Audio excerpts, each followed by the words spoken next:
Baca tahun pertama saya baca, tahun kedua saya baca, tahun ketiga saya baca, tahun keempat selesai perjanjian lama.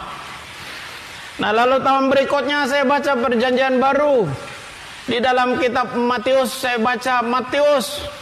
Dan saya menemukan sebuah kalimat yang sangat luar biasa di dalam perkataan Yesus Kristus di dalam Injil ini. Dia berkata, kalau kamu ditampar pipi yang kanan, kasih juga yang kiri. Berdoalah untuk musuhmu, berkatilah untuk orang-orang yang menganiaya kamu. Ini adalah ajaran yang paling mulia. Tidak ada ajaran, terlebih-lebih agama saya yang lama tidak ada mengajarkan perkara yang seperti itu.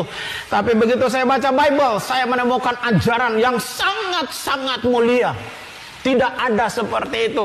Kamu ditampar pipi yang kanan, kasih juga yang kiri. Berdoalah untuk musuh, memintalah berkat untuk orang-orang yang menganiaya kamu.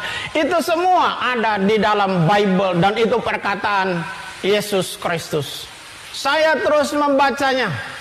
Di kitab Matius pasal yang ke-28 ayat yang ke-18 saya membaca satu kalimat yang sangat-sangat luar biasa. Kalimat itu berbunyi demikian. Perkataan Yesus Kristus. Pasal yang ke-28 ayatnya yang ke-18 dari kitab Matius. Kepadaku telah diberikan segala kuasa di langit dan di bumi. Jadi Yesus Kristus itu berkuasa di langit dan di bumi.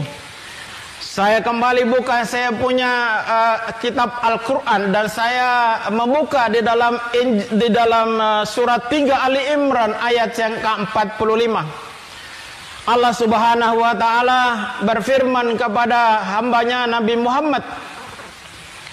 Dan lalu Nabi Muhammad menuliskannya di dalam sebuah ayat di dalam Ali Imran 3 ayat yang ke-45. Demikian. Isabnu Maryama wajiham fid dunya wal akhirah. Apa artinya?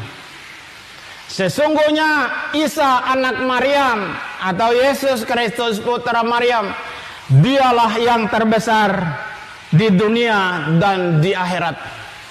Saya menggabungkan antara surat Ali Imran 3:45 dengan Matius pasal yang ke-28 ayat yang ke-18.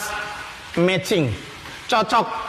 Satu nama yang disebutkan oleh dua kitab ini. Nama Yesus Kristus yang berkuasa di langit dan di bumi. Nama Isa Al-Masih yang berkuasa di dunia dan di akhirat.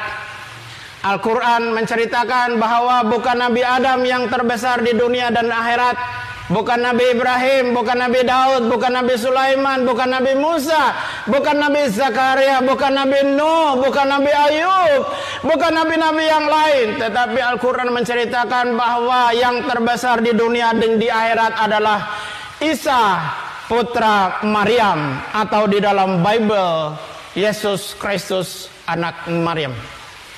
Saya menyimpan perkataan itu. Lalu saya membaca lagi Markus, Lukas.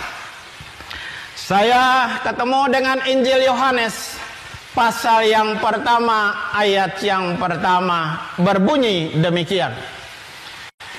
Pada mulanya adalah firman. Firman itu bersama-sama dengan Allah dan firman itu adalah Allah. Ayat 14 berkata, firman itu telah menjadi manusia. Jadi Yesus Kristus yang adalah firman itu, dialah yang menjadi manusia.